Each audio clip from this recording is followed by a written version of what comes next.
Break के बाद आगे बढ़ेंगे। जश्न आज़ादी के मौके पर भोपाल में पैगाम मोहब्बत रैली निकाली गई। आरिफ अकील फैंस क्लब के ज़ेर एहतमाम भोपाल में पैगाम मोहब्बत रैली भोपाल टॉकिस चौराहे से शुरू हुई और भोपाल के मुख्तलिफ रास्तों से होती हुई इमामी गेट पर इख्तिताम पजीर हुई। पैगाम मोहब्बत रैली में हुकूमत की फलाही स्कीमों को लेकर बहुत सी झांकियां पेश की गई थी। भोपाल में पैगाम मोहब्बत रैली का आगाज मध्य प्रदेश के अक़लियती वज़ीर आरिफ अकील ने 27 साल कबल शुरू किया था। रैली को मध्य प्रदेश के साबिक़ वज़ीर आला दिग्विजय सिंह ने हरी झंडी दिखाकर रवाना किया। पिछले 27 सालों से हम ये जश्न आज़ादी पैगाम मोहब्बत रैली निकाल रहे हैं और इस रैली को निकालने का मकसद ये होता है कि हम जितने लोग रैली में शरीक होने वाले होते हैं सब संकल्प लेते हैं, सब अहद करते हैं कि जो भोपाल की गंगा जमनी तहजीब है उसको हम बरकरार रखेंगे। हिंदू मुसलमान एक थाली में खाते थे, हम उसी थाली में खाएंगे और कोई भी फिरका परस्त ताकत भाइयों को जुदा नहीं कर सकती। अगर वो जुदा करने की कोशिश करेगी तो जितने लोग इस रैली में शामिल होते हैं वो सब चट्टान की तरह खड़े होकर उनको रोकेंगे। मुख्यमंत्री कमलनाथ जी के राज में कोई भेदभाव नहीं किया जाएगा, किसी के साथ अन्याय नहीं किया जाएगा, पूरे ईमानदारी और निष्ठा के साथ न्याय किया जाएगा। मैं आपसे अनुरोध करना चाहता हूं कि देश की एकता और अखंडता के लिए हमें उन सब ताकतों का मुकाबला करना पड़ेगा जो देश को बांटना चाहते हैं। भोपाल के मदारिस में जोश व अकीदत के साथ यौम आज़ादी तकरीब का इनेकाद किया गया। भोपाल दारुल उलूम ताजुल मसाजिद, मदरसा दीनियात और मदरसा क्रिसेंट और दूसरे मदारिस में सुबह सबसे पहले तिरंगे की परचम कुशाई की गई। इसके बाद कौमी तराने को पेश करके मुजाहिदीन आज़ादी की कुर्बानियों को याद किया गया। इस मौके पर मुल्क में अमन व अमान और आपसी मोहब्बत के फ़रोग़ पर खासा जोर दिया गया। हालांकि भोपाल में कल रात से ही मूसलाधार बारिश हो रही है, लेकिन ये तेज़ बारिश भी अवाम के जज्बे हुब्बुल वतनी को सर्द नहीं कर सकी और लोगों ने अपने मुजाहिदीन आज़ादी को याद करके उनकी कुर्बानियों को खिराज अक़ीदत पेश किया। उसमें उलमाए किराम भी शामिल थे, दीनी मदारिस को ज़िम्मेदार भी शामिल थे और ये आज़ादी हमें बड़ी मेहनत और क़ुरबानी से मिली है। हमें इसकी कदर करना चाहिए। मौजूदा हालात में ये बहुत ज़्यादा ज़रूरी हो गया है कि हम अपने मुल्क को बाहमी इख्तिलाफ से, इंतशार से बचाएँ और ख़ास तौर से दहशतगर्दी का मुकाबला करें जिसने हमारे मुल्क के वक़ार को बहुत मजरूह कर दिया है।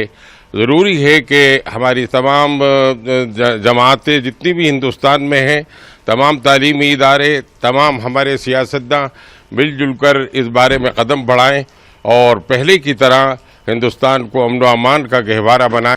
अल्हम्दुलिल्लाह, तो आज नहायत जोश व खरोश के साथ यौम आज़ादी मनाया जा रहा है क्योंकि हमारे बुज़ुर्गों ने, हिंदू, मुसलमान, सिख, ईसाई सब ने मिलकर इस मुल्क की आज़ादी की लड़ाई में हिस्सा लिया और अंग्रेज़ों से मुल्क को आज़ाद कराया। आज फिर हमारे इदारे में भी सारे लोग, टीचर, असातिज़ा सब मिलकर बच्चे पढ़ते हैं। हिंदू, मुसलमान, सिख, ईसाई सब यहाँ हैं और हमारा 70 साल से हम मिलजुल कर रहते आए हैं और इंशाअल्लाह ताला सदियों तक हम हिंदुस्तान के लोग मिलजुल कर रहेंगे। और आज के लिए हमारा यही पैगाम है कि सब बिरादरान वतन को हम आज के दिन की मुबारकबाद भी पेश करते हैं और ये अपील करते हैं कि सब लोग जिस तरह से बच्चे सब मिलजुल कर रहते हैं और प्यार मोहब्बत से रहते हैं, इसी तरह से बड़ों को भी, नौजवानों को भी, सबको प्यार मोहब्बत से रहना चाहिए। और मध्य प्रदेश के अक़लियती इदारों में जोश व मोहब्बत के साथ जश्न आज़ादी की तक़रीब को मनाया गया। मूसलाधार बारिश के बीच अक़लियती इदारों, उर्दू अकेडमी, मसाजिद कमेटी, हज कमेटी, वक्फ बोर्ड, मदरसा बोर्ड में कौमी परचम को फहराया गया और इस मौके पर मुजाहिदीन आज़ादी को याद करने के साथ साथ अक़लियती इदारों को नई बुलंदी पर ले जाने का भी अहद किया गया। हम सारे समाज की भाषा है क्योंकि उर्दू भाषा है और हम उसके विकास के लिए जितना बन पड़ेगा उतना करेंगे। यद्यपि होता रहा है, उर्दू के लिए बहुत अच्छा काम होता रहा है और मुझे जिम्मेदारी दी गई है तो मैं उस जिम्मेदारी को बहुत संभाल के और बहुत खुशी से आगे बढ़ाऊंगी और मैं हमेशा उसको सहोदर भाषा की तरह देखती रही हूँ। हिंदी की सहोदर भाषा है वो, और उसको भी उसका उचित स्थान यद्यपि है भी और मिलना भी चाहिए। आज पूरा मुल्क जश्न आज़ादी मना रहा है और वक्फ बोर्ड में भी हमने तिरंगा फहरा कर जश्न आज़ादी मनाई है।